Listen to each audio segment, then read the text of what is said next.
Bratskis and newcomers, welcome. My name is Slim from Sweden, and I'm here to make your gaming experience the best it can be with the most brutal, violent and atmospheric indie and AA games out there. Because we all know that is where the gold is. And I'm a gold digger. I'm kidding, I'm not, but yeah, you get what I mean here, okay? Yeah. And I also love to support the more obscure gaming scene. So here comes the most violent and atmospheric indie games to keep an eye out for in June. Let's go!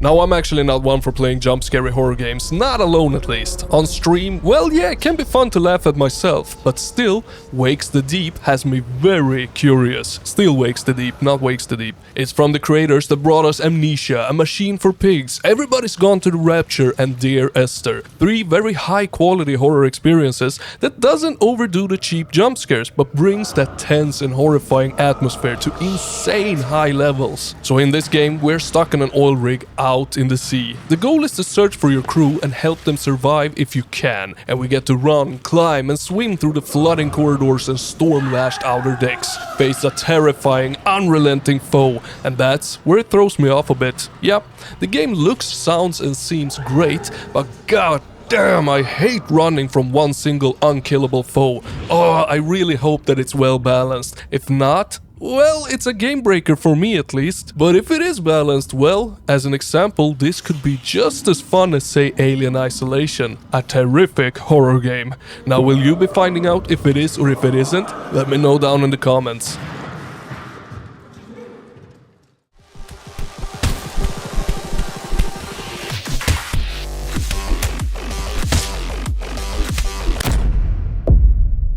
Get ready for one of the most brutal games your eyes have ever had the pleasure of seeing. Introducing Diatomic. It is the movement shooter with gun juggling, epic boss fights, hardcore parkour, and more blood and chaos than the term fantasy violence should even allow. Now your goal is to make it from A to B, but to do so you have to brutally murder anything that stands in front of you, because killing is what gives you health and more weapons to kill with. So let me lay down some key features of the game, because, well, it looks very plain judging from the graphics alone. But trust me, it is anything but that.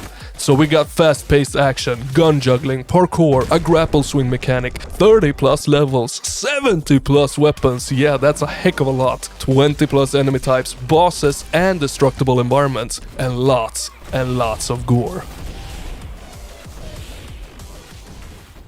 June is looking pretty damn hot so far. Well, stay tuned because the best is yet to come. But before we continue, I just want to give you a little bit of information, because on June 8th I got something called Indie First Person Shooter Summer Showcase coming right up. It will feature over 60 FPS games that you most likely haven't even heard of before. And on top of that, it's gonna have a ton of giveaways. And also a goddamn freaking Steam event running from 5th to 12th of June. That will feature brand new games, fresh new demos, discounts and a lot more, so don't miss out on it. Linked in the pinned comment.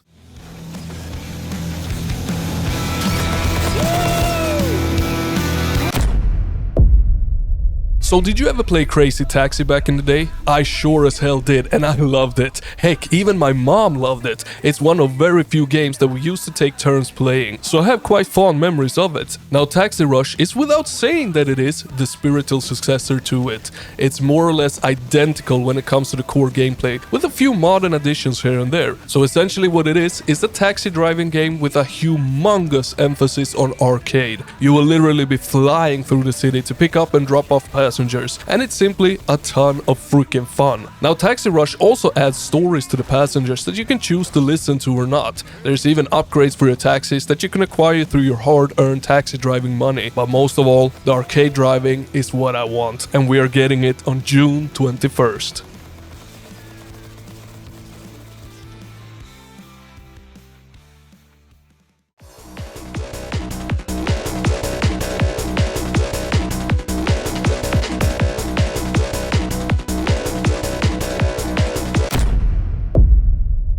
My wonderfully amazing, unique Ghostware is finally getting its well-deserved 1.0 release. The first-person shooter that takes the Unreal Tournament formula and puts it inside of a single-player game, creates a campaign with an interesting story and elevates it to be something quite like I've never played before. So with that said, expect me to stream this bad girl right after the Indie FPS Summer Showcase event that kicks off on June 8th that you should not by any means miss out on. I will link it down in the pinned comment.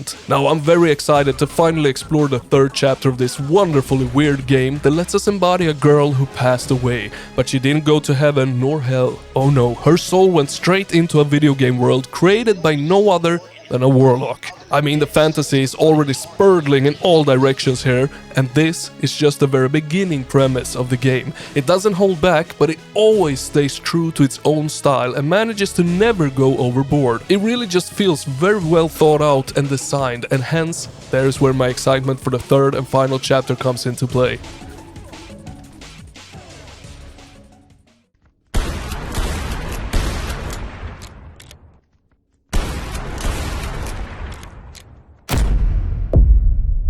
Now this one at first didn't look all that interesting to me, but it's a fine example of the more you look, the better it starts to look. And then you start reading what the game is about and even get some information from the developer, and you're like, well, hot diggity damn son, this is looking and sounding mighty interesting. So first of all, it can be played in first or third person mode, and here is a snippet from what the developer told me about the game. So the game is centered around fighting different monsters to get to the next area until you can escape. It follows a story and there are different ways to escape or end the game. Now me as a developer, I like horror games, but they always get very boring quick and make you do annoying and repetitive tasks to beat the game. So I wanted to make one that is fun and centered on gameplay instead of the cheap jump scares. It is similar to Dark Souls but with guns. So instead of getting close with your swords, you always have to be running.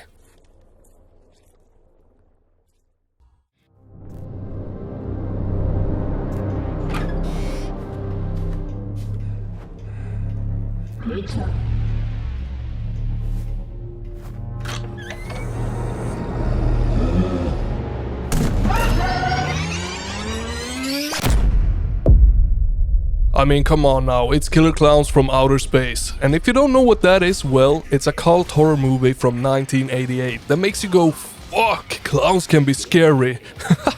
The game plays as your standard asymmetrical multiplayer horror game like Dead by Daylight, but it says that it is reinventing the formula, just like all prior asymmetrical horror games before it has said. Now it doesn't say how it's going to do that, just that it is going to do that, and for that reason I do have my doubts that this will be very successful, honestly. Again and again we have seen games like this just come and go, but hey, it's Killer Klowns from Outer Space, so it had to make it to the list, right? That's just how it is. Now I would be lying big time if I said that I would not have preferred this to be a single player experience rather than an asymmetrical multiplayer game, but at the same time I hope I'm wrong and that it is a freaking blast to play. The only way to know is that we play it on June 4th.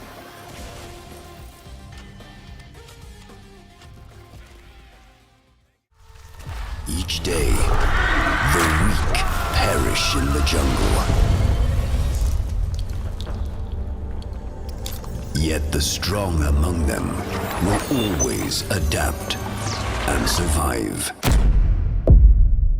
Now at first I thought this was going to be more or less like Darksiders, one of my all-time favorite games, you know, the arcadey third-person RPG where you play as death and war. And while the combat looks like it draws a lot of inspiration from Darksiders, there's actually a whooping lot more to Soul Mask than just great combat. In Soul Mask you have to craft and build your own tribe, recruit tribe members, hunt the big open world for different masks that grants different powers, defend your fort from other tribes trying to attack or go and attack with your own tribe. And on top of that, there is a lot of immersive elements like talking to the NPCs, singing songs with them, dancing with them, take a bath with them, and so on. You get the gist. And reading all of this, it did start to throw me off a bit, honestly. And I was looking extremely close for that survival element where you have to eat food, drink and sleep to actually survive. But alas, there is none of that in Soul Mask. It's simply immersive survival like without that final frustrating touch of feeding yourself. In other words, this game has me really excited for its great looking combat, gorgeous world and immersive elements. But what are your thoughts on the whole survival mechanic with food and water? Let's discuss it down in the comments.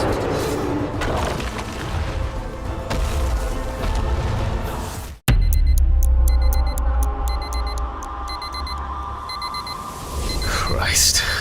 What a dream. Time, 9:13 p.m. Lecture for the Medical University of Missouri. The autopsy is conducted by Jack Hammond.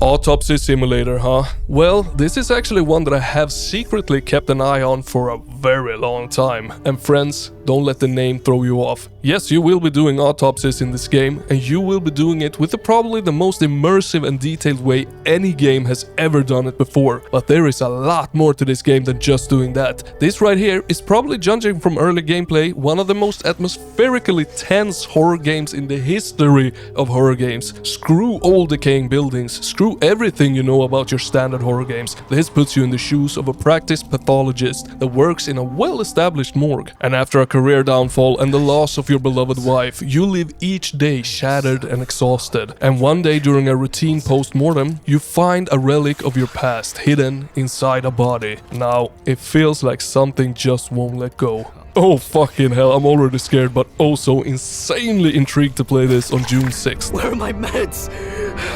Jesus Christ! Where the fuck are my meds?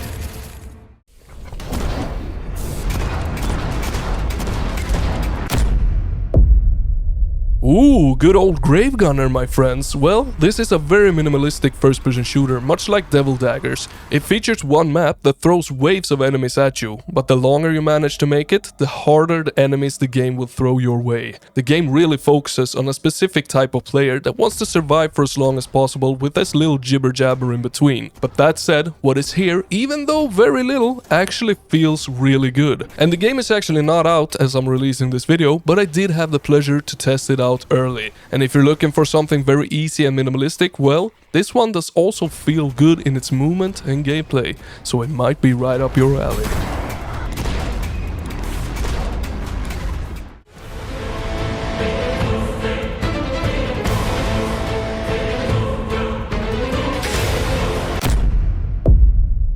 Hot mama and holy macaronis, look at Dragon is Dead's pixels. This is some gorgeous pixel art if I ever saw it. It is without a doubt what first caught my attention with this game. I just love the details it has, with its dark atmosphere, environments and backgrounds, making the cloth of the characters, their attacks and magic abilities pop with bright colorful colors. Wowie, I like the look of this game a lot. And overall just seems to have a great attention to detail when it comes to its visual design. Now graphics, well, that's not everything. We all know that by now. So what is Dragon is Dead? Well, it's a hack and slash platformer roguelike, meaning you will die over and over to get stronger and stronger and finally beat the last boss. But fret not, because the game offers a ton of customization to it, ranging from different weapons, characters and skills, to offer that sense of variety in getting stronger. So how do we get stronger then? Well, with the currency that the demons drop, we get to craft legendary weapons that logically should be stronger and hopefully strong enough to progress in the game. Now I for one am very excited to explore more in this beautiful game. And while we wait for it to drop,